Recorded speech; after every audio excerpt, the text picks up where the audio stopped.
thinking about teaching and looking back, I used to play basketball in high school, and I was fairly decent. But there was nothing worse than I hated my coach yelling at me at the games. How am I supposed to do my best when my coach is yelling at me, "You idiot, why'd you screw up?" No, you can't do that. It's the same in music. So I find myself to be much more encouraging and helping them realize their talent and their abilities. And yes, they can do it. They have to be brave. You have to try it. You have to go outside the box. But ultimately, we all need a little encouragement along the way. How you doing, everybody? Welcome to episode 80 of the Bass Shed podcast. My name is Ryan Roberts.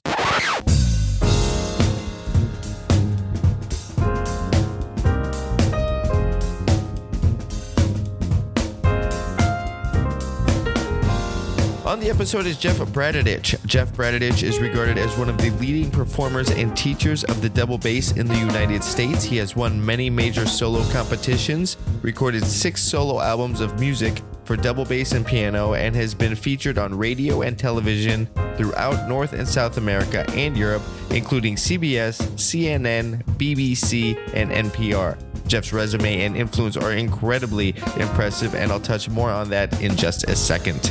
As I mentioned on the last episode, I fill you all in about my experience at the NAMM show over the weekend. It was a much smaller show this year. The turnout from bass companies wasn't too strong. That being said, the turnout from most companies wasn't too strong, meaning non-existent. Major companies like Fender, Gibson, they weren't there. A bunch of bass companies were not there. I understand it. There's, flight things, COVID things. I get it. From talking to people at the NAMM show, it seems like NAMM, again, will be smaller next year, and then 2 NAMM shows full force in 2024. So we'll see how that pans out. I did get a chance to speak with David Gage for a bit about some things that they have in the works. Stay tuned for an upcoming episode with David Gage. I hung out for a bit at the booth for Finet. Finet is a fantastic new platform for artists to sell their music. It is free to sign up, and if you sign up before June 9th, you keep 100% of the revenue from your content. I believe there's a service charge after June 9th. It's less than 3%. I know it's small. Stop by finet.com to check it out and register. They're very artist forward. It's a fantastic new company. They're very artist forward. You can also check out episode 76 of the podcast where I speak with the owners of the company, finet.com. D. Lakin Basses. Stop by D. Lakin Basses. Contact Dan Lakin, the founder of Lakeland Basses. He will build you the bass of your dreams. It's his new company, D. Lakin Basses. I have 2 of them. One I co-designed with him. It is the 5-string fretless. Absolutely love it. DLakinBasses.com. They are direct order only, so hit him up, DLakinBasses.com. I would like to give a personal shout out to the folks at Lemur. They were involved with connecting me with Jeff. I'm so thankful they did. I received a copy of Jeff's book, Double Bass, The Ultimate Challenge. It is the most comprehensive book I know of for the double bass. I can't sing the book's praises enough. After connecting with Jeff for just a little over an hour, checking out his book, and listening to his records, I can't sing Jeff's praises enough either. After we did the interview, Jeff emailed me just asking me some questions about when it would come out and stuff like that. And he included the most endearing message in that email. The message in the email was just full of heart and precision and clarity. And Jeff, thank you for that. It was incredibly kind. When Jeff speaks about the bass and when Jeff speaks about teaching in our chat on the episode, all that is still involved, just full of heart and precision and clarity. The same can be said for his playing after listening to him. They're not concepts, characteristics is the word I'm looking for. Those characteristics permeate every aspect of Jeff. It's a beautiful thing. Although we didn't get a chance to discuss it on the episode, I would like to bring attention to Jeff's foundation, simply called the Bradetich Foundation. The Bradetich Foundation strives to advance and cultivate a predominant international presence for double bass and to command high performance standards and opportunities through solo competitions, educational outreach, and cross-cultural connections.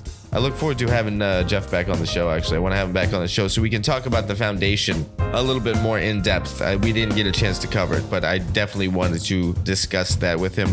I will have links to the Bradetich Foundation, his book, Double Bass, The Ultimate Challenge, and more at thebasshed.com/podcast/Jeff Bradetich. That is Bradetich. And so I'm going to stop rambling. I'm going to stop rambling here, right? You'll hear me ramble some more in my talk with Jeff. This is what I do. Here's my talk with double bassist, educator, and author, Jeff Bradetich. I got to slow it down. Otherwise, it sounds like I say Bradovich if I don't slow it down. Sorry, Jeff. Jeff Bradetich. Jeff Bradetich. Like, I've practiced this, and this is still what's happening. Jeff Bradetich.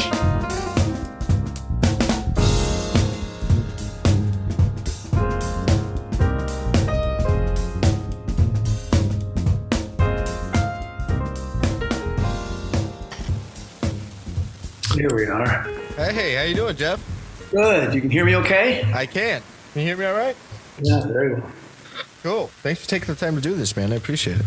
Well, it's great. You've really got something going. 70 some odd podcasts already. Yeah. It's a trip. I love it. I don't know if I created more of a learning. I started this to create a learning device for myself or for the community. I'm not sure, but Sounds like it's always special. I always walk away with takeaways from everybody. It's fantastic. Oh, wow. Fantastic. Yeah.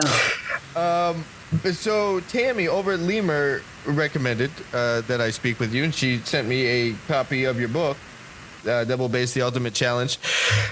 Before I talk about that book, which I have a lot to say and I have a lot to ask about it, have you written other books? Not necessarily on the topic, because this book, The Ultimate Challenge, covers so much.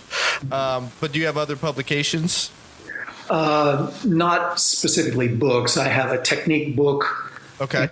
I have a number of pieces of music that I've edited and published, quite a few of those. Okay. In terms of actual writing, I've written a number of articles, but most of it was focused on this book. I mean, yeah, that is the most comprehensive book. When she explained it to me, my first thing was like, oh, it sounds like The Evolving Bassist, but for, classical. And then I get a copy of the book, and sure enough, Rufus is right there in the foreword. I'm like, okay, great. I wasn't too far off then. Fantastic. How much of this did you have to research yourself? How much of it was things you had picked up over the years that were a part of your teaching, and how much of it was specifically researched for the book? Because there's very detailed information in the book. That's a great question, because when I was being taught in high school, let's go all the way back to there wasn't a bass player who could really teach me at that time. Only one in town in Eugene, Oregon, where I grew up, sent me off to the cellist, who was the professor at the university, and he taught me some very high-level technique things on the cello, and just said, well, here, let's see if you can do them on the bass. And so that gave me an insight. But there wasn't a resource, at least that I was available to access in those days, that really could go into the issues that we're talking about here in the book to this level. Sure. I studied with a lot of different people. From Gary Carr was very influential, and then many of the other bass pedagogues I studied with in the summer. But because it wasn't really done to this extent, Barry Green put out a really good book, kind of a predecessor of mine. The only book I know of him is The Inner Game of Music. Right. He wrote kind of a method book prior to that, which I grew up with. But yeah, his Inner Game is well known internationally.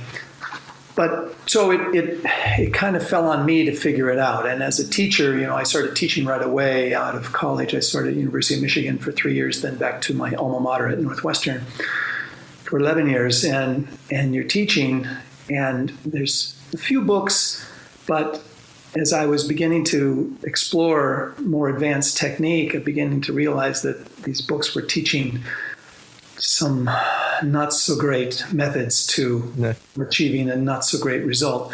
And how could we push this to a higher level? And so really, a lot of it comes from my own exploration. And then I studied with a lot of people outside the bass world. So I got the bass knowledge, but also trying to talk with musicians and oboe players and singers and violinists, and of course a lot of cellists, because there's a lot of crossover with our technique. Mm-hmm. What did you learn from or adapt or absorb from instrumentalists like you just said it, now I'm blanking. Did oboe? You just said oboe, yeah. and violin, of course, and cello. Yeah. But oboe, for instance, I mean, they're always playing these long lines, where they're sustaining their breath and having to control over a long period of time. On the bass and even on the violin, we can change the bow back and forth, sure, and sustain our sound. But to try to sustain it as if it's not broken, that was really a revelation to me, trying to figure that out. Yeah. How did you, so you have this idea of how to, let's say we're going to use that for example, how to achieve this long sustained sound without breaking it up or hearing a bow direction shift or anything. Was that just you kind of sorting it out in the practice room and just trial and error and recording yourself, or what was your process to go through that before you put it in the... That's a great question, because it was actually back in a high school music camp. We didn't, again, have a bass teacher, but there was a cello teacher. And he taught me about this technique to change the bow, so that usually when we change our bow from, we call it up bow to down bow, there's a little D, there's that extra weight in it that, a singer would never do, an oboe player would never do. What's funny is I just thought of two singers that actually do that in every song. They just said a singer should never do. Let's use that verbiage, because I just thought of two really famous singers that do it all the time, and it really annoys me because they always add this little at the end of every phrase. That's to get a little extra applause. Right. Pavarotti used to do it all the time too. It drove me nuts. I was thinking of the guy from Metallica and then in Michelle Branch. Those were the two that came to my mind. Yeah, they both do that. But anyway, in high school, this guy taught me this technique, and I thought, okay, I didn't know any different, that nobody else was doing it. And so I worked on it and then tried to teach it. And a lot of times you learn a lot more when you're trying to teach something than when you're actually trying to learn something. And so that's certainly carried with me. And it's a concept that I feel puts our playing on a much higher artistic level. And we can eliminate some of these, I guess you can call them handicaps, that are hurdles. I like to call them more. Pitfalls, maybe. Sometimes, instead of, that's one thing I look for in technique, especially, is do you want to run around the track jumping over hurdles every 20 yards, or do you want to run without that impediment? Sure. And of course, the answer is obvious. Yeah. But a lot of times we create those hurdles that we end up having to jump over just to. Yeah, I mean, that in and of itself is a fascinating conversation or topic, because we also can get used to jumping over hurdles to where that we to go back to the analogy, we're not a long distance runner just doing loops around the track.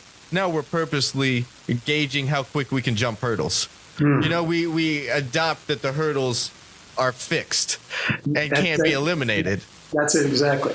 Yeah, and you kind of create a sound based on that, based on your hurdles, and and you begin to accept it. Yeah, exactly. This is the way it is. For me, again, studying with a cellist, I learned some left-hand techniques that were not common on bass, and particularly the use of the third finger as we go into the middle positions. Well, you look at an electric bass player, third finger is totally independent. Sure. And they use first, they use second, they use third, they use fourth. On upright bass, we usually do 1, 2, and 4, and 3 gets ignored until we get up into the high positions we call thumb position. But I worked with some Europeans and saw that they were using third finger all over the place, and said, wow, that's fabulous. Let's see how it works, and when does it work? But when doesn't it work? You don't go in blindly just saying, okay, this is one size fits all. Sure.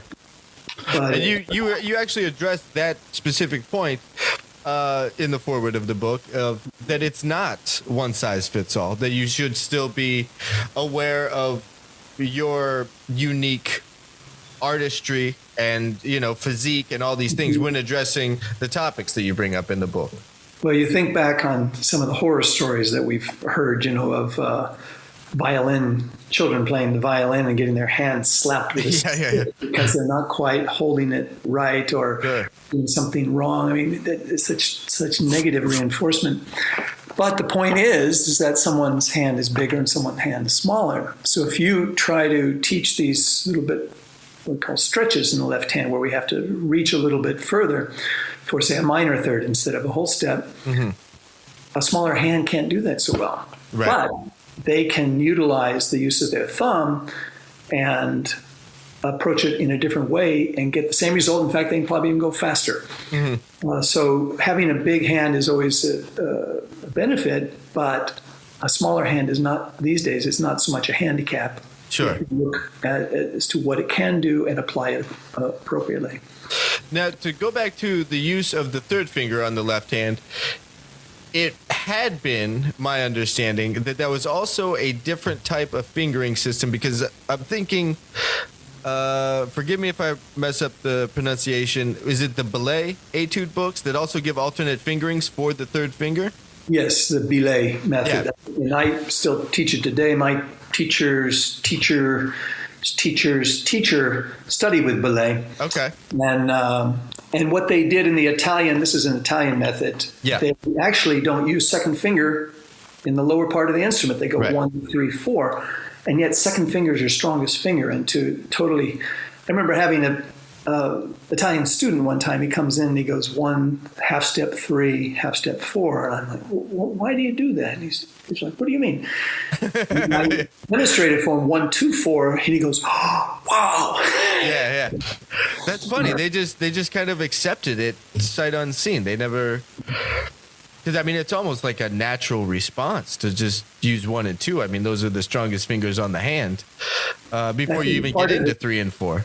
Sure. Yeah. And I think part of it was actually the fact that we were in the, 100 years ago or longer, we were playing gut strings, which were quite high off the fingerboard. Kind of like some of the early jazz, those strings that you could get a great sound when you pulled the sound, but man, it was hard on the left hand, pressing down the gut and holding it down. So I think part of that was more of a necessity to push the string down. Yeah, I mean, I could, if I think about it that way, if I'm thinking about if 1, 2, and 3 are all going into the weight of the string, then it's easier than, because you have just more mass going into the string that way. But just spacing wise, it seems so awkward to me, and that's probably because I've practiced so much with 1, 2, 4 that the idea of a half step between 1 and 3 just seems foreign. It would be like trying to write my name with my left hand. Yeah. Absolutely. Yeah, that's. But then I think, at least for me, and you get up higher in the neck, you get in thumb position. Third is kind of probably the most lyrical, finger, because you can get all this weight and how you can deal with vibrato up there. Yeah. When going through the book and compiling all this information and going through the research, how much? Well, one, let me talk about this or ask this.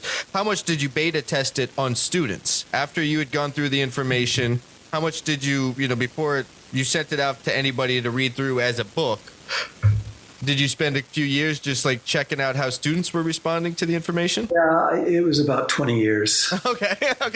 Yeah. So nothing too extensive, just 2 decades. I had 4 children, and we moved from Chicago to Texas here for the University of North Texas, and it was a transition time. I was very busy, and I had written an outline of it when I was in Chicago, but never had the time to really put it forward. So I finally just buckled down and said, I got to put this into book format. Yeah. But during the course of it, I was able to try these things, and I think I probably changed my mind on certain things along the way. Oh yeah. And there's still some things that people consider controversial, but and I in fact had a really strong colleague and proponent of my teaching questioned me one time and said, what you wrote in the book, that's wrong. And I said, oh dear. You know, Did you agree with it, or I really screwed up? So I went back and I reanalyzed it, and it has to do with where the pitch, what we hear the pitch on vibrato, and I can prove it. And what I wrote in the book is I can actually prove that we hear the high side of the pitch. We don't hear the low side of the pitch when we do vibrato. Okay. So when you rotate the hand a little bit to the higher side, wherever that goes, that's what the listener actually hears as in tune or out of tune. And it's not the pitch in the middle that we rotate above and below, because the ear just hears the higher part. So right. It's actually, if you take a metronome and tune your finger, it's hard to explain. You play like an open D string with a closed D. Yeah. Get it perfectly in tune, and then vibrate above the note with the open D string as the drone. Sure. And you'll hear, no, that doesn't sound right. And then go from below the note up to the pitch, and you'll hear, oh, that's in tune. So in the book, do you have it written that you center the pitch and then apply vibrato, or do you play just under the note and go into vibrato, into pitch?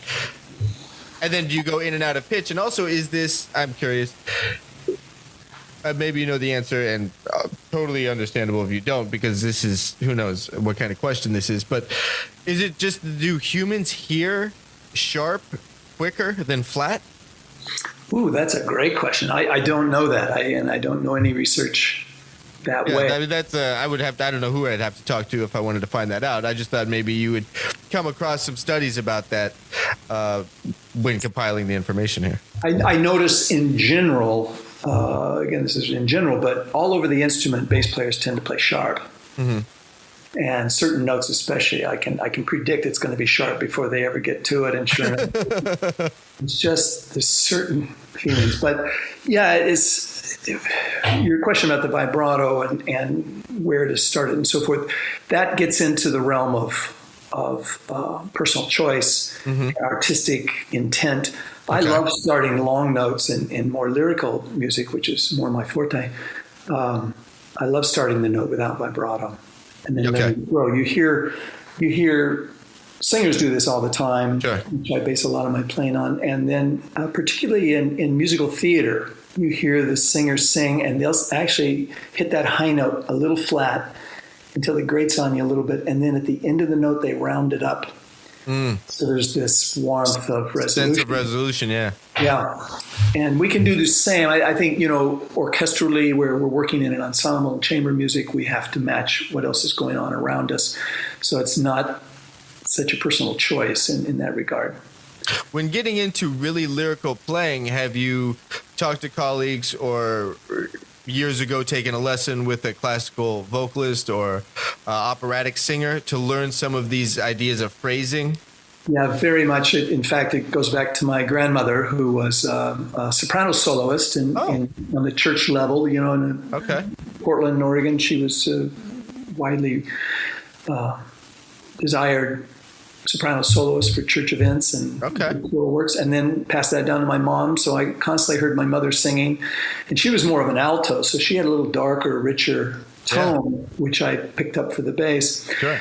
And then after my freshman year at Northwestern, I won the job with the Lyric Opera Orchestra in Chicago, which is regarded as the second top opera company. And every year was Pavarotti and Domingo and Carreras and many of the great female singers every year. And I even got brave enough one time that I asked one of the stars of one of the shows, not quite so famous, but one of the leads, if I could play for her. And sure enough, she sat down and worked with me, and I did that with one of the opera conductors too. And they're not teachers by profession, but they're always flattered when you ask, how do you do that? Yeah, of course. And so, I've tried to emulate my playing more in that direction. Nice. And now, so you're at UNT now, and you've been there for how long? 28 years. 28 years. Man, that's a healthy run.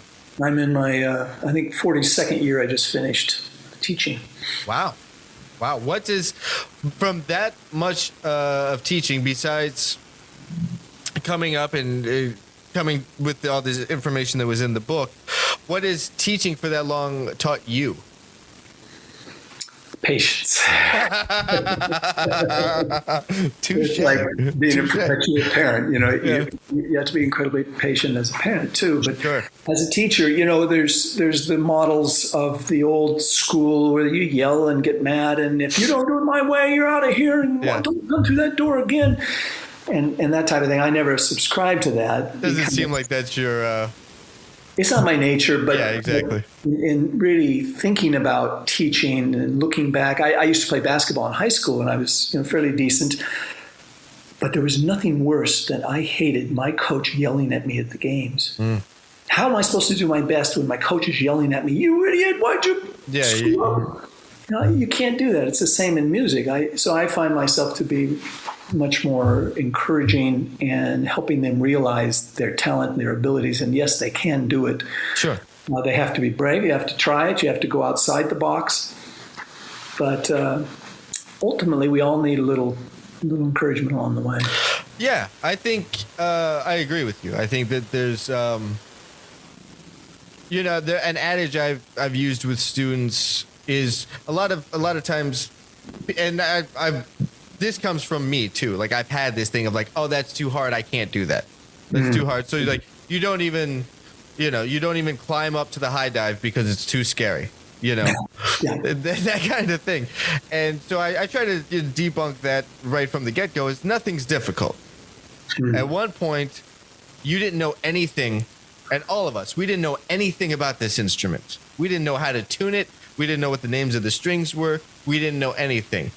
Nothing's difficult. It's just unlearned. All you have to do is learn it. I'm nodding my head very enthusiastic. Yeah, like that, I think it's, to free your mind is also gonna free the bass, and free how you think about who you are in your relationship to it. There'll be a freedom then on it because you're approaching the whole relationship with a sense of freedom. And what I love about your book is it asks and addresses these questions that help that and facilitate that, to liberate how you think about it in a very detailed, structured way that doesn't dictate an answer, but proposes, well, these are the characteristics of it. And now, see where you land in the middle of the information. Absolutely. I had this even doctoral student of all things. I hope he's not listening. Well, I hope he is. I want some coverage on this thing. He knows this is true, but he would come in, and I'd say, okay, let's try it this way. Oh, I can't do that. Yes, you can. Let's just try it. Oh, and he'd come back the next week. Oh, it doesn't work. Yeah. So finally he comes in with this piece, this Le Grand Tango by Piazzolla, which is a wonderful cello work. Okay. And bass players transcribe it for the bass. He really loved the piece. He really wanted to play it. And he comes in, he's playing it all in first position. And okay, first position is great. I love playing the low stuff, but this music needs to soar and cover the entire range of the instrument. And so I said, most bass players, when they play this, they play it up an octave to get more of the singing and the tango quality and not quite so low. Oh, yeah, I don't think so. I don't think that is possible. And he was just going, I was about to scream. He said, okay, I'm going to make you a deal. You don't have to play up there. You don't have to do it. Yeah. But for 1 week, I want you to try it. Just 1 week. That's all I'm asking. 1 week. Yeah. Come back next week, play it for me up an octave, and we'll see if it works. Maybe something does. Maybe you'll be surprised. He comes back the next week, everything up the octave, and it all worked great. And nice. He very sheepishly said, maybe it's okay. It's that type of... Because the thing is, just like you said, you can see it, especially as a teacher, and having done it for so many years, you can see it, and they can't see it. So part of the job of teaching is to open their eyes to the possibility of the instrument, of their own capabilities. Sure. And sometimes they're their own worst detractor. What were some moments for you similar to that?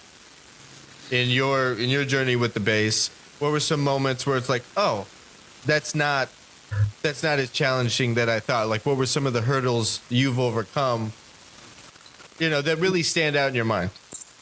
To be honest, there's a few of those in there, but what happened most is when people would tell me I can't do it.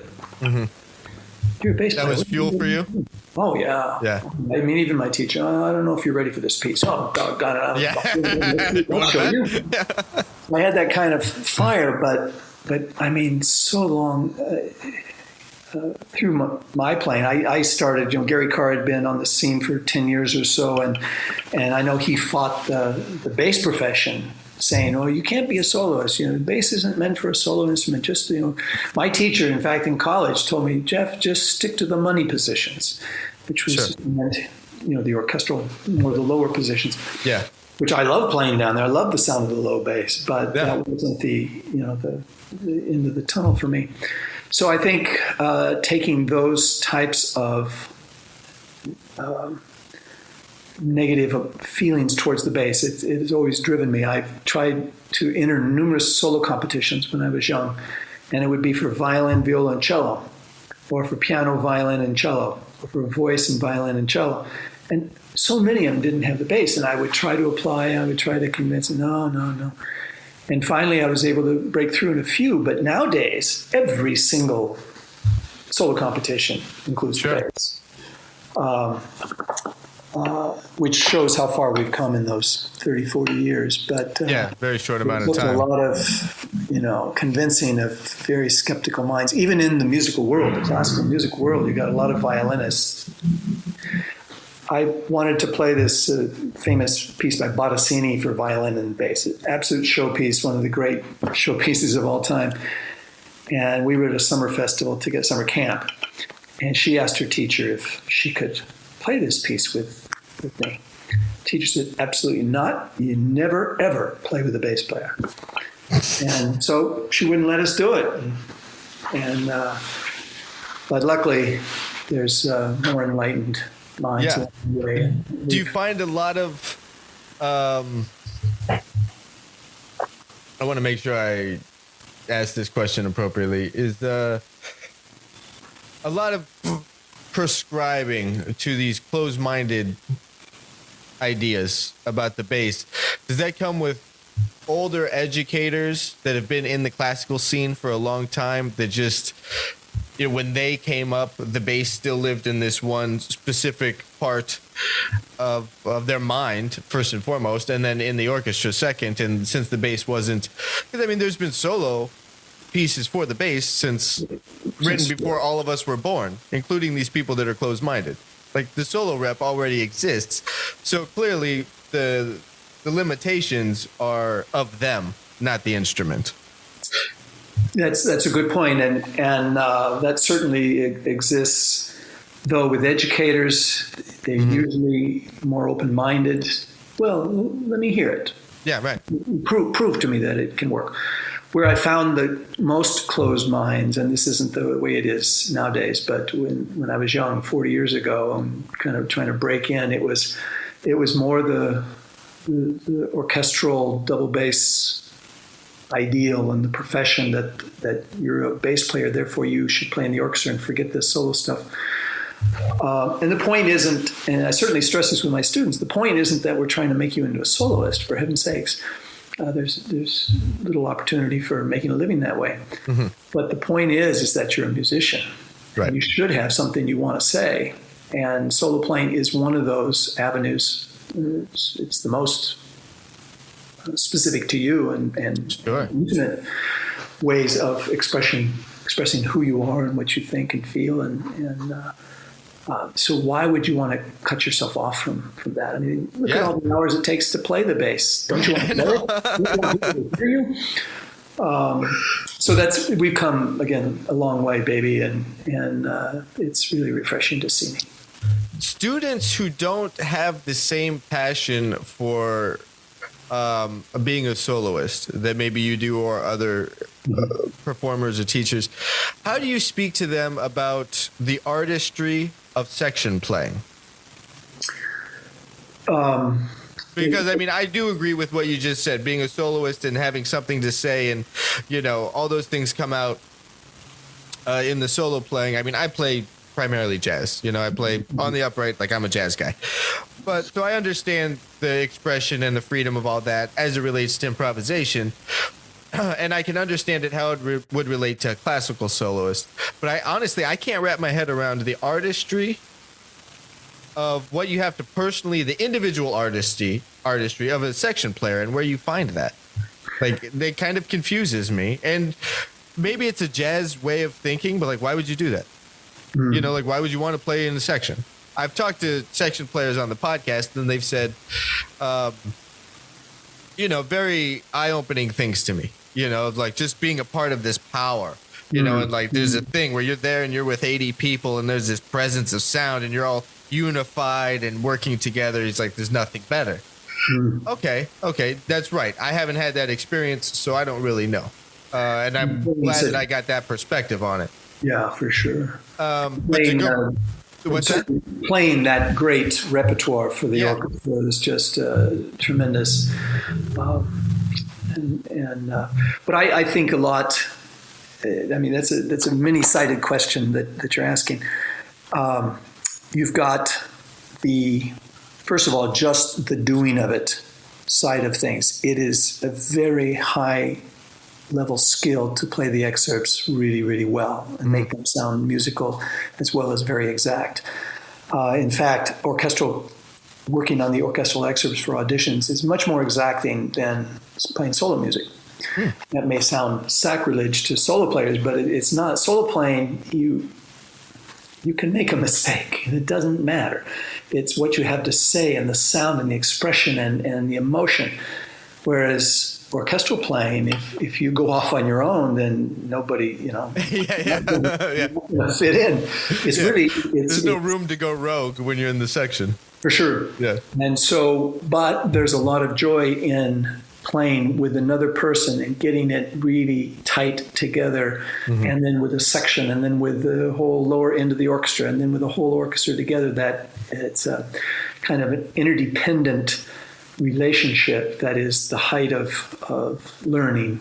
We talk about the three levels of learning, and really it's just three levels of teaching. One is the dependent level. Beginners, they don't know anything, so they're dependent on everything. Same thing. Sure. The independent level, in high school, they start to spread their wings a little bit. I want to do it my way. Yeah. That's both in music and in life. Like my niece just turned 12 or something. You can kind of start. She's lovely, but you can see 12 happening. And that. Yeah. And then what we call the interdependent level, which is exquisite chamber music. It's where you're better because of what the other person is doing and how they're sharing with you. You pick up on that and you share back with them. Yeah. It's got to be the same in jazz when you're feeding off of each other. This guy goes this way with the line, and you reflect that, as opposed to saying, no, I always go this way with the line. Yeah. You're in the moment, interacting. That's really the high level. Getting back to the teaching of it, that's a hard thing to teach. And that's where the chamber music comes in. It's very interesting. In the string world, with violin, viola, and cello, they practice their solo music the most. Technique, the next most, probably. And then orchestral music, they almost never play in terms of lessons and study and so forth. But they play chamber music all the time. And ultimately, in orchestral playing, you want to be able to play. The first violinist has to play at the same time as the second, and they have to do the same bowing as the viola, and the cello has to match this, and bass players, we have to be involved in the same way. Yeah. So that's the dichotomy, is because bass players, we have orchestra excerpt classes. Most schools, most teachers teach the excerpts, but we don't have any chamber music, or very little. I'm lucky here with my colleague, Gudrun Russian. She's full-time bass faculty as well, and she handles a lot of the chamber music. So now the bass players, even if it's a bass quartet, you're the independent voice, you're solely responsible for your line, and you've got to match with those other three people. Yeah. So all of a sudden, your ear is starting to branch out away from just how you do it to how the group does it. Sure. And that's very beneficial for orchestral playing. I agree. You, when we were speaking, but I think it was on the phone, maybe it was through email, whenever we were communicating, you have a workshop / clinician coming up that's aimed at, I don't want aimed at, you're not trying to assassinate them, but it's provided for specifically the double bass soloist. Mm-hmm. So that's the criteria, or that's the course. That's what you're talking about. It's called Parastro Strings. They do the sponsorship. Parastro Strings, the Elite Soloist Program. Okay. I think it's 19 years now. And it was an outgrowth of my summer masterclasses that I started. It's now 35 years. And where, it's more high school, college age. And then we now have a beginner and intermediate level as well with the bass camp. And so I did lots of summers and lots of other ones in Seattle and in Germany and Hong Kong, and working with that level. I feel I can reach that level really well and give them lots to work on. But I want to work with some really elite players as well, too. Sure. And I have some, at my own school, but in the summertime. So I established this for just, for solo playing. You come in and it's 5 lessons, and now it spans over about 8 or 9 days. Consecutively, or there are days in between? Well, it was originally 5 days, 5 lessons. It would burn them out. Something that's a lot. So I've elongated about a week and a half. But it's just they come in with their solos ready to go, and then we give a final concert and just working on higher level stuff. So I don't have to teach them how to play. Sure. Yeah, I was gonna. That's interesting because they come in. The piece is already selected because they're coming in with it. And so is it a lot of kind of a lot of peer feedback? Does that happen? Like where all the students give feedback to one specific student at a time, and you kind of go around and it's kind of a cooperative learning from your peers? Is it a lot of you teaching all 5 at once? Generally, I like in my school environment, I always have the students make the comments first. Mm-hmm. And it's a very leveling of the playing field way to go, because if someone gets too high or haughty, they're going to be there next week. Yeah, exactly. And they're going to have to take it on the chin too. And not that, it still has to be positive. In these shorter term type things, I generally feel I've only got 5 chances or 5 hours that I'm going to be working with you. I want to give you as much as I can. But I do try to open it up to other people's comments because, when you hear it from your peer, it sticks in a way that the professor can be ignored or overlooked or just go, yeah, of course I'll do it that way. But when a peer says it, think back in your past, 10, 20 years ago, what do we remember? That time that somebody zinged us. Right. Said something. It was very insulting to my playing, but I took it to heart and went and fixed it. Good. So that's part of the whole teaching thing too, is sometimes, well, like you were saying in the very beginning of the session today, we have to orient what we're doing around the student. And some of them need a swift kick in the behind, and others need a real tender touch. And that's one thing that keeps the teaching so personal and vital, and keeps my interest there, is that you're dealing with people and not just teaching third finger on F sharp. Right. Exactly. Going back to the soloist masterclass, everybody can play. Like you're dealing with a high level of performers at a soloist level. They can all play, and I'm sure that they're bringing in pieces that they already have a decent grasp on. Because I would think about if I were in that kind of scenario, I'm going to want to bring what I can. That really, I don't want to bring in something I'm still working out. I want to something I've probably been playing for a while that I would want the notes on about artistry, so that I don't waste anybody's time talking about the piece. That's a really good point. I require them to come with one piece ready to perform on the final concert. Okay. A couple pieces that are in pretty good shape, that they're need some finishing touches on. But I always ask them to bring something new because I want to be able to help them develop a process in how to learn a new piece. Yeah. How do you start? Where do what comes first?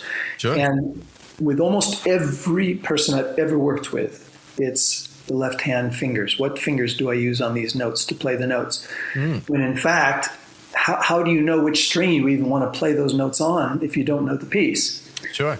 So you have to start from trying to understand the piece. So everybody goes to YouTube these days. We didn't have that in my day. Right. In fact, when I was in high school, there were 2 recordings that I knew of for double bass. One was groundbreaking, and the other one I go, well, I can do that well. Yeah. And but anyway, but the problem with YouTube is that people then just emulate what they're seeing there, and they're not really learning the piece. They're not getting inside the harmony, or where's this line lead? Is it the same color? Is it string crossing? Is it shifting? That's a big question for us in classical playing is, do you want the sound to be, is it a fast passage, therefore we go generally straight across the string with our finger? Or is it more lyrical and therefore we shift up and down on the same string to keep the tone color consistent and actually get a shifting sound, which is very lyrical, very vocal. Yeah, you talk about that in the book in relation of 2 types of intonation. There's one for speed, and I'm blanking on the term you used for the other one.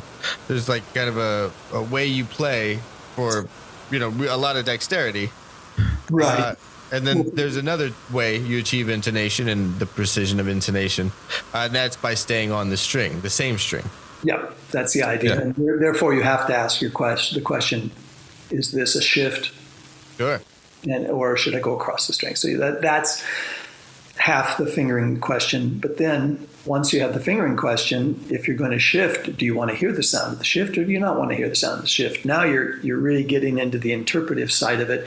And most of the time people, I can say this from 40 years of experience, most of the time people never, ever consider that hearing issue. The sound of a shift, yeah. Yeah, they just play the note, I can play it here, and this is easier over here.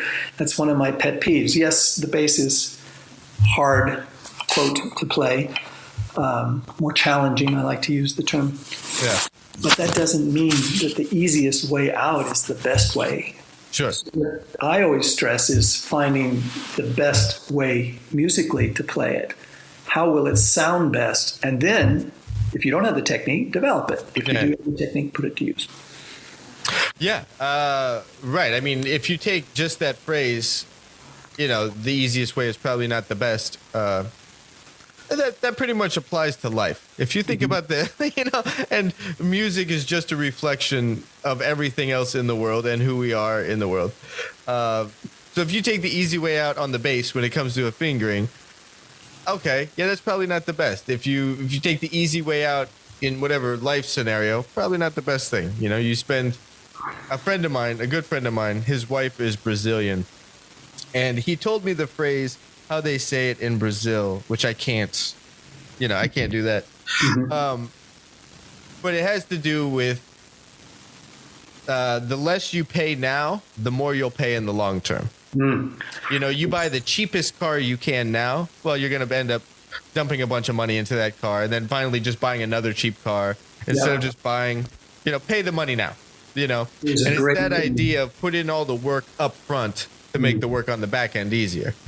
Great point. There's a wonderful Chopin quote that says, for every difficulty slurred over will be a ghost to disturb your repose later on. I have that on my door. That's it. That's whatever you don't do now, you're going to have to do again later. I mean, I remember a theory teacher telling me that, not me specifically, but the class, like whatever you dodge now, whatever you try to skate by now, you're going to have to deal with it again later. Like it'll always still be an issue you're going to have to address at some point.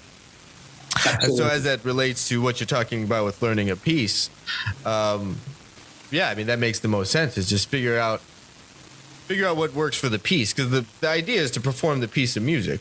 That's right. Not to look cool playing the bass, but it's to get this music out into the world. Yeah.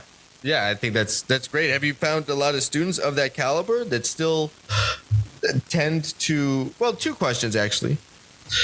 Students and soloists of that caliber not understanding a fingering that they would have to use? I mean, it seems like if you're playing at that level, you could almost kind of look through a piece and have a pretty solid idea of parts of the neck you're going to be playing on and what string you're going to be using. Yeah, there are certain hurdles that are so ingrained in our teaching. What comes immediately to the bass that it's I always call it the first thing in, the first thing out. And the first thing in on our technique is often, okay, just to get the beginner to play a couple notes, get the left hand going. But that, I don't know. That's a typical question. I kind of want to hear this. It sounds like we're on the verge of a rant. I like it. What I try to do is show the different options, and that if they can finger this way, finger that way, this one, that one, then they have a choice of maybe 4 or 5 different approaches to the passage. If the passage goes, okay, that's not something where you want to go, shifts and slurp and slide and slow that way too. You want something that's very crisp. Well, this finger pattern can do that. This finger pattern can do that. This one cannot.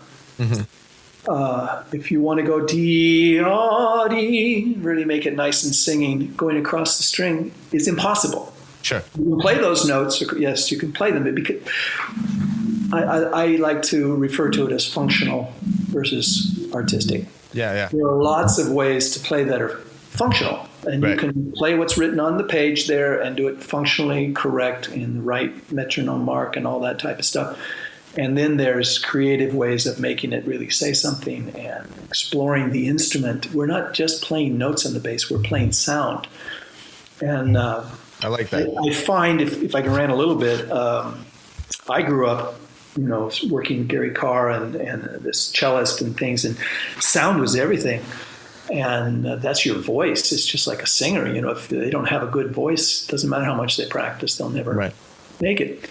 And today I find that that's not one of the first considerations or even second considerations with people playing. They want to play loud or powerful, yes, but there's a depth of tone, there's a warmth, there's an edge to the sound. I mean, there's all these different colors that just don't seem to be as appreciated as I wish they were. Sure. Have you seen that slowly shift over time? Or is there kind of almost a point in time as a teacher where you noticed, okay, something's happening and now they're overlooking the nuance? Or has it been a gradual kind of shift? I think in society we don't observe nuance that well. Yeah. Everything's flashy and colorful and immediate. Yeah, that's hard to say in terms of, it was definitely gradual, like most change. Sure. But I think partly maybe that the fact that our instrument is easier to play today, the strings, you can have them lower to the fingerboard, they're not as thick, the bass can be set up, and basses are being made that are much easier to get around into the higher positions and things like that. Which is great. But you would think that would allow us to then just delve into the music and try to serve it a little bit better. I mean, some people certainly are, don't get me wrong. But as a general rule, I still find the first response from students is finding the easiest way. Yeah. The teachers say it too, this one's much easier. Yeah. Okay, that's nice, but is it better? Right. That's where the question lies. When you talk to students about selecting material, what do you have them look at, or what's I don't want to say criteria, what are the characteristics that you try to instill in students when selecting pieces to work on? They usually gravitate towards a certain style. Most of us gravitate towards romantic music, but some gravitate towards Bach or classical music, and then that's all they want to play. Yeah. Whoa. We have to. There's so many different styles we can learn. The Baroque music, it requires a totally different movement of the bow stroke than heavy romantic music. So you almost are learning two different styles, two different instruments. But for recitals, whether it's my undergraduates or graduates, I require a contemporary piece. Oh, can I play the Hindemith Sonata? No, that's 1949. Come on. Because I want them to keep exploring new language in music. So that's that. And then also a chamber piece. They have to play a piece with other players, or they don't know any. Well, now you got some research. You go to YouTube all the time. You use it as your research and find out what's out there. Sure. And then, of course, I have a large library, and they can look through that. And then they hear other people play in class, and they like something or some style, and I'll introduce. But from my standpoint, I'm looking to push them to the next level, but not try to jump 3 or 4 levels.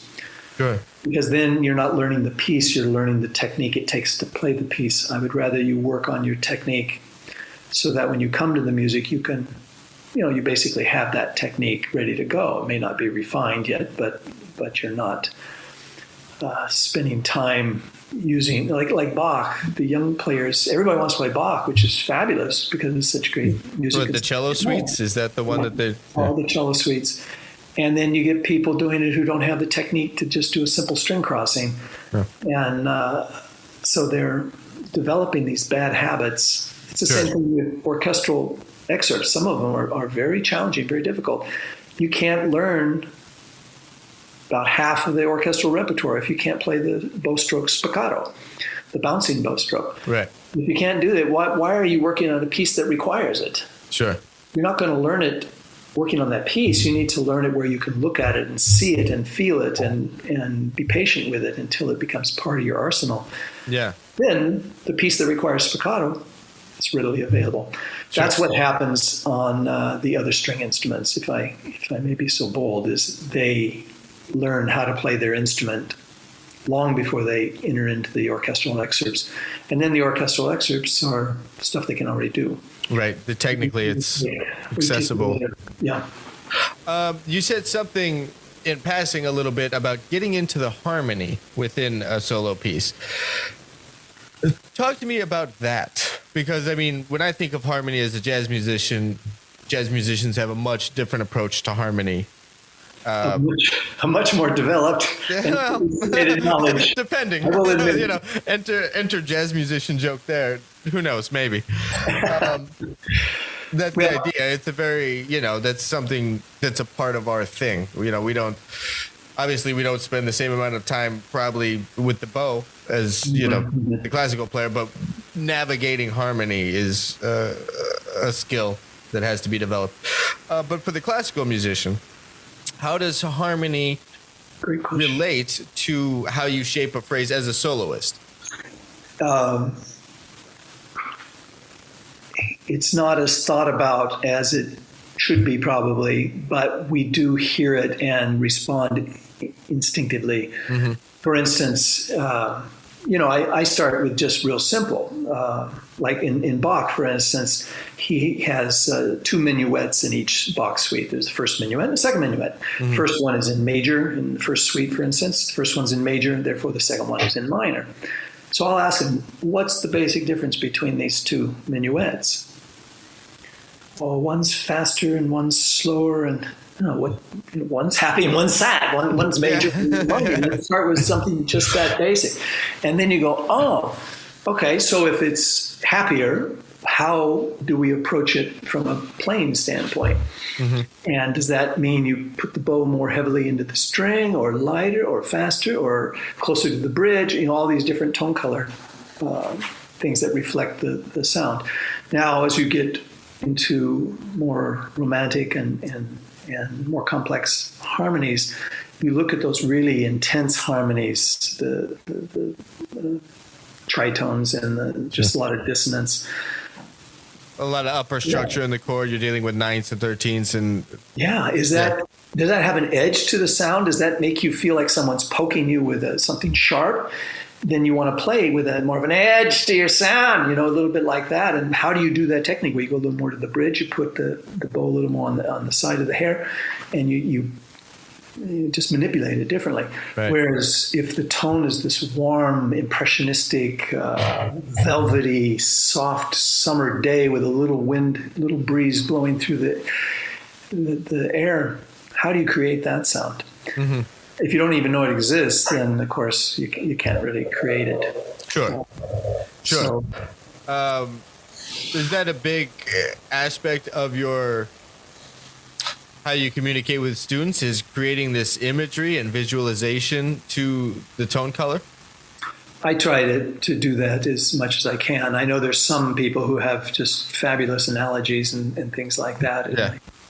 I find those to be helpful too. But what you want to do is find something that they can relate to. Of course. That's why I'll often ask them, do you play sports? And a lot of them haven't played sports, so there goes all my sports analogies.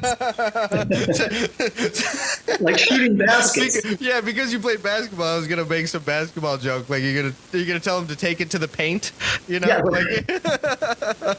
you have to do the same muscle motion to sure. the basket, and memorize that muscle motion. It's the same in the left hand. There's a muscle motion to tell you how far to go. Sure. Sound, the exploration of sound. There's what I love in some of the pieces I play really go low on the bass. And I love getting in there and giving it that wah, wah, wah, wah, wah kind of really heavy vibrato. And when you use... Like a really wide vibrato? Really wide vibrato, and a little secret that I think I'm the only one that does is I actually use my bow to help the vibrato. I go wah, wah, wah, wah with the bow while I'm doing it with the left hand. Okay. To really create that heavy type of sound of, if the piece calls for it. And also when you play down low, I know some of your listeners aren't going to relate to this, but just a little shop talk. We usually play with curved fingers in the left hand. It's faster and stronger and can really get around the instrument. But sure. when we want a fat vibrato, we usually collapse the finger, which puts more flesh on the string, and you can get a little more of that ya quality. Interesting. And so when I'm playing those low notes, I'm always collapsing my finger. And once in a while, my students will go, Mr. B, can we use collapsed fingers? Because I'm very much against collapsed fingers. And I say, shh. Don't tell anybody. Yeah. In certain circumstances, yes, because it can really juice up the vibrato. Sure. But not every note it calls for a juicy vibrato. Sometimes, just if I were to ask just a general question, when you play softer, should your vibrato be faster or slower? Most people will say slower. In fact, the vast majority will say slower. When in fact, it's the opposite that's true. Because if you're playing very soft, there's not a lot of energy going in the bow, and you go ya with your vibrato, it just doesn't sound like music. But if you play light with the bow, but just have a fast but not intense vibrato, it keeps the music alive and creates this shimmer. If it was if we had video, you would create like shimmering water. That type of thing, as opposed to a waterfall or whatever. When performing, and you mentioned a couple right here, and we talked about it just a second ago. You talked to students about this kind of visualization, of a scenario or recreating a mood that an atmosphere would create. Is that where your mind goes when you perform? Are you trying to paint this picture through what you're playing and what your sound is? Are you trying to get hoping, so trying is such a forceful word, are you hoping that the audience and listeners engage and kind of feel and can picture what you're picturing? That's such a great question, because what you're thinking and feeling when you play on stage, it ends the moment you let it go. Yeah. It's perceived, however, the perceiver, in whatever kind of state of mind they're in. Mm-hmm. And I have this one piece that I've always championed. It's called Meditation Hebraic. It's a Jewish meditation by Ernest Bloch. And I remember one time I was performing at a summer music festival, and I played it because, it's my piece, and I played it, and, I was just wanting it to be so great. And I came backstage afterwards, and I was really disappointed. Oh, man, I didn't do it. It's just, I was really frustrated. And someone said, good job. And I said, no. And then someone came up to me and they said, you lifted me 6 feet off the ground. Wow. I said, no, I didn't. I said, no, it wasn't very good. Who am I to tell him what he perceived from my performance? Because my message of the mood and the sound was still getting across. It wasn't as exact and perfect as I had maybe done it in the practice room, but that's my perception. That's not their perception. And this same piece is one that, for analogies, I'll do something. For instance, this piece in my mind is a day in the life of a Jewish person. You hear the sun rising, and you hear L'chaim in the middle, and you hear great tragedy at the end, and then you hear the sunset at the very finish. So with that image in my mind, I feel I can really bring the piece to life, as opposed to, okay, I start on this low note and I go to this high note and so forth. But as far as thinking that while I'm playing, I would say I don't. Okay. Some people may. I use an analogy of a leaf falling in a lot of our music. There's these little kind of improvisatory va-da-da-dum, va-da-da-dee, va-da-va-dee, da-da. To me, that's a leaf being blown up in the air a little bit and then falling down a little bit and being caught by a breeze again and settling gently to earth. We have a lot of phrases that go that way. So to know that that's what the phrase is doing, that helps bring it to life. Where does your mind go when you're performing? I mean, obviously world-class player, you've practiced the piece, it's performance ready, you're getting ready to put on the concert. Where is your mind at when performing this? Is it based in the emotional content of the piece? If you're not specifically have an image in mind that you're trying to communicate, is it just the emotional content of the piece that you're trying to, I don't want to use the word exploit, but convey to its fullest? That's a great question too, because a lot of artists will lie when they answer that question. I get into this other zone, and no, they don't. I mean, once in a while you can get into that other zone where it's just coming out of you, and you're not even conscious of it. That's the ideal. Yeah. And it's actually much easier to do that in the practice room than it is on the concert stage, because you got all these eyes looking at you. But I mean, in general, I'm trying to say something. Mm-hmm. What is it I'm trying to say? I'm trying to say either, the bass is great, listen to this. Yeah. Or, here's a little bit of humor. The music has humor in it, and I'm going to try to bring that out. And, so it to me, it's more sound related. I'm thinking and trying to feel it. Okay. And then I try to get rid of the audience. I find that the easiest performance venue for me is not 10 friends or 20 family members. That's the hardest. For me, it's 2,000 people. Sure. Bright lights, I can't see them. Yeah. And it kind of gives you liberty to just show off, and it's almost like you're another person. You just go out there and let it go. I find that to be the easiest type of venue to play in. Because then when you take the stage, you're automatically stepping into this mentality of let go. Yeah. It's almost I'm sure that's what happens with actors and actresses, and some of them, will so get into their role that they take it home with them and sure. That person as opposed to themselves. But it's not bad. When we'll wrap it up here soon in a second, but a couple questions. When trying to say something, trying sounds like it's an effort that's not going to work out. When you're communicating this piece of music to the audience, it's a story you're telling them, a story that the composer wrote. And so how much have you studied the nature of storytelling to impact a performance? That's something I only asked that because a long time ago when I was debating whether I was going to go to college or what I thought about college, I almost wanted to Well, no, I did want to go and study literature because how that would facilitate my musicianship. Okay. And understand the arc of a story, and how this would impact me as a soloist, within jazz. Have you taken interest in that where you've studied it on the side, or kind of, in the back of your mind, it's something you're thinking about? Gosh, that's I wish you'd asked me that question 20 years ago. I should have done more. Not so much in terms of studying it, though I like to read and I like stories. And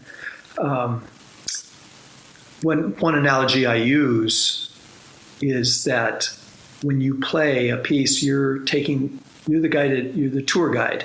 Yeah. And you're taking your listeners on a guided tour. And what often happens in music, we get to the high point and the young, immature musician will just go right over it and keep going. And they don't allow the music to arrive at the high point, whether that means stretching or even putting a fermata or whatever.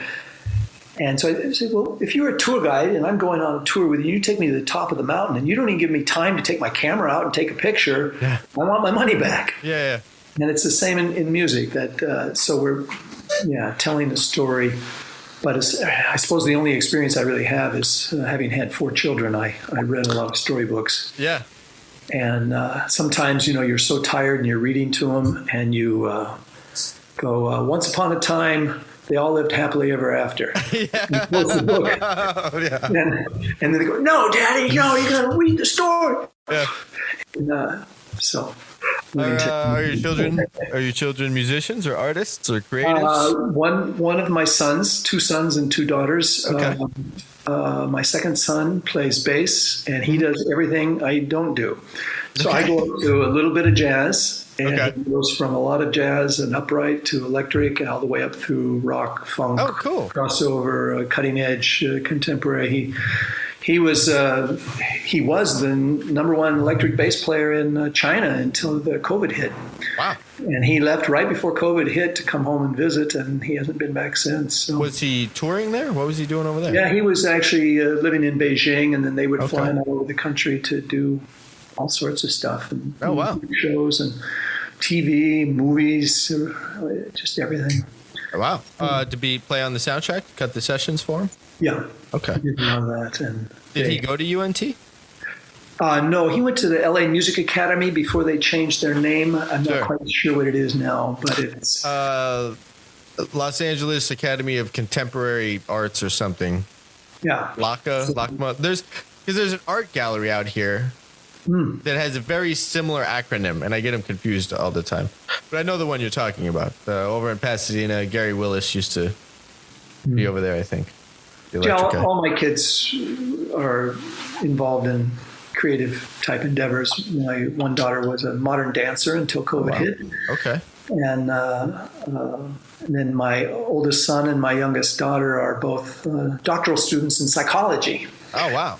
And I find that that stuff fascinates me. That stuff fascinates, and how that relates to music. And when you talk about perception and like robbing the listener of how they perceived something,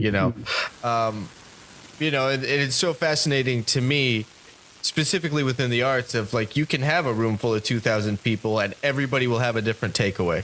Yeah. And maybe not drastically different, but they'll have a personal takeaway. So we're all looking at it through this lens of our own past and our own hopes, our own fears, our own traumas, our own, all these personal things that are shaped by our past and things that shape our mind, all that stuff. I'm so interested in all that stuff. That's fabulous. Yeah. Have talking to them shaped your teaching at all, with talking to them about what they do with psychology? Has this kind of maybe you've ingrained some of that as an educator? Yeah, because I think all teachers should have to be required to take a course in psychology, so you learn better how to interact with people. Mine was a little more, trial by error. Sure. trial by fire. But I love sitting in the room listening to them banter, and I'm like at a tennis match going back and forth, kind of one up each other with their knowledge. Right. You just call out the score, like point left chair. Yeah. All right, now we're tied. Your serve. Jeff, this has been great, man. Thank you so much for taking the time. Thank you so much for compiling from the bass community all the information in this book. This is, I'm embarrassed to say I had not known of it sooner, because this is, I wish I would have had this when I started teaching. This would have saved me countless hours of what happens if. There's a lot of healthy direction and a lot of great insight in that book, and thank you for and I call it Double Bass the ultimate challenge.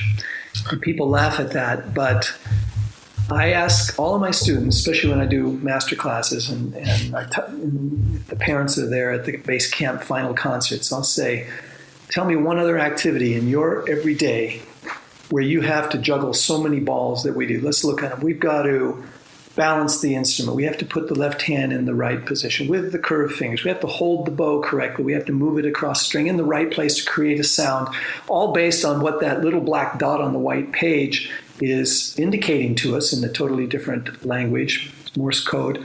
Yeah. We have to not only do that, we have to do it at the right dynamic with the right accent. We have to do it in time and in tune with the guy standing next to us. We have to also follow the section leader. And on top of that, we have to follow the conductor. And then we put this sound out there that's supposed to be filled with some form of expression. Yeah. How many things? That's 20 balls right there. That we and I don't think there's anything else in life that is as complicated as what we do.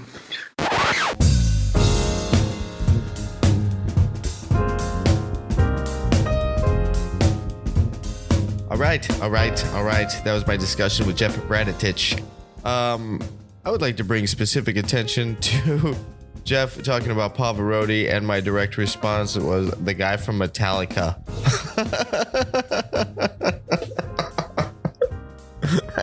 It's like a sommelier commenting on a Spanish wine, and I'm just in the background like, bro, throw me another Bud Light.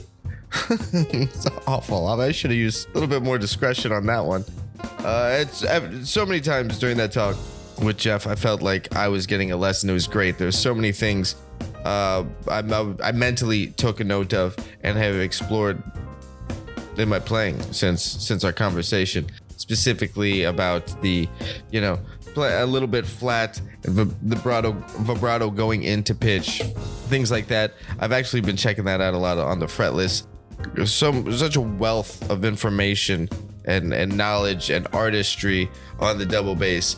Again, please you stop by thebassshed.com /podcast/ Jeff Bradetich to check out the links, learn about the foundation, check out the book, The Double Bass, The Ultimate Challenge. It's amazing. It's absolutely amazing. And thank you, Jeff, for everything you've contributed and are still contributing to the bass community. If you are enjoying the Bass Shed podcast, please hit subscribe wherever you are listening to it. Feel free to leave a comment if you feel like commenting. And that's all I got for this one, folks. That's all I got. I will catch you on the next one in a minute.